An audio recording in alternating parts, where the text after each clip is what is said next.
Hey everyone, this is Patrick Jackson with Mann Mortgage with this week's market update. Today is July 7th, Thursday, July 7th. It's about 11:30. The reason I'm always so sure to tell you guys what time it is the way the markets shift these days. I don't want to give you guys bad information. So depending on when you watch this video, you might watch it 2 days from now and be thinking one thing, and things have changed way before then based on how the markets are going. So now, going on the markets currently, last week into early this week, we had a nice, rally going in the markets that affect rates.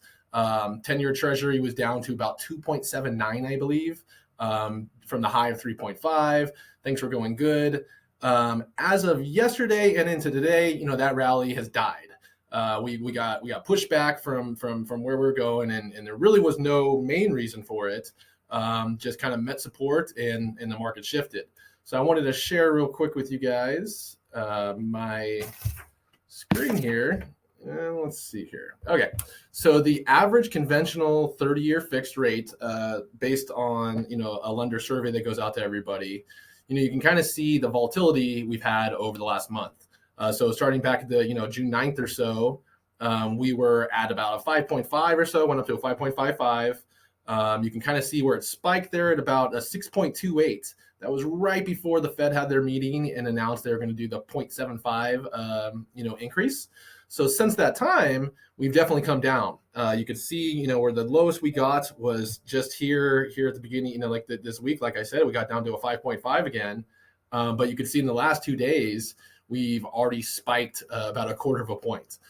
So as I said, markets are continuing to shift rapidly. So you always got to keep an eye on that and look for the best time to lock. So moving on, there are signs that our economy is starting to slow. The Atlanta Fed came out and revised their Q2 estimate of the GDP to, I believe, down to a negative 2.1% from a 0%. You couple that with the Q1 reading being a negative 1.6%, that would be 2 consecutive quarters of a negative GDP reading, which is one of those telltale signs of a recession.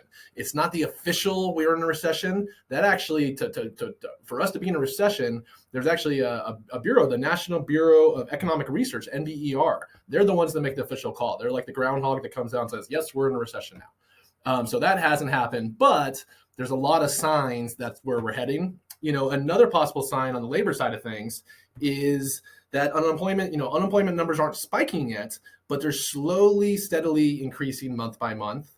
When we see that spike, that's going to be, a moment of, yep, there it is. But we also received the JOLTS report today, which is, the job openings and labor turnover report. So basically that, what that showed was a decrease of about 400,000 job openings across the country in May. That was down, granted, that's down from a big number, 11.7 million to 11.3 million. But what it shows is that companies are slowing hiring.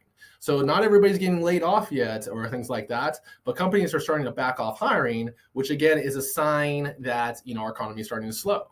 And then later tomorrow, actually, we're going to get the BLS, the Bureau of Labor Statistics. We're going to get their report for May, and that should give us more clarity on where our labor market stands right now in the country. And that could be a market shifter. That could be, depending on what those numbers come in, that could be something that affects, the bond market, the treasury market, the stock market, and it could affect rates. So that's something we'll definitely be keeping a close eye on. Let me get out of here so you guys can see me better again. So, now with, the recession, most likely kicking in, there's going to be some products that are going to probably see an increase in use, as people adjust to the new economic reality in the country. So one that we've already started seeing, there's been a slight market increase, across my industry is, adjustable rate mortgages, ARM mortgages. So in a lot of situations for people, if they need to use an ARM to get into their dream home, and then they just have to, they do a 7-year adjustable rate or a 10-year, they just need to refi in that time period to avoid it, going up quite a bit. So that makes a lot of sense for people, to get into a house now. If it's going to make them qualify, if it's going to save them much needed, money month to month, that makes a lot of sense for people. They just got to know that they're going to have to refi, sell, do whatever. You always want to, do something to the adjustable rate before it adjusts up. You want to avoid that. So that's one product, we're seeing an increase, and we'll probably, with rates being as high as they are, we'll probably, continue to see an increase in. Another product we're starting to see would be, like more like a debt consolidation loan, or a cash out refi, basically is what it is, maybe people taking advantage of all the equity they built up in their house over the last few years to pay off a bunch of credit card debt or car loans, or again, as the economy starts slowing, maybe that debt starts increasing and they start getting a little underwater. So appreciation should stay strong, as we've talked about. So take advantage of that equity, pay off some of that stuff. And, maybe even if you're getting an increased rate on your mortgage, you are saving money in the long term by paying off all these other bills. You paid off your credit card, you paid off your car, and your mortgage went up a couple $100, but you're saving $700 a month. Then that's a net positive. That's a good deal. And again, borrow by borrow, case by case, that's something that might make sense for folk, and we'll probably see an increase in as we go into this into our new economy. Third one would be a renovation loan. A lot of people wanted to move over the last few years. Maybe they just couldn't find the right house. Maybe they put in a ton of offers and couldn't get accepted. Lack of inventory in certain areas. So maybe people aren't necessarily satisfied with their current home, but they kind of got stuck there. Doing a renovation loan, or again, a cash out refi and using those funds, or even a HELOC, which we can do a home equity loan on that. Take some money out and make the current house more appealing to them.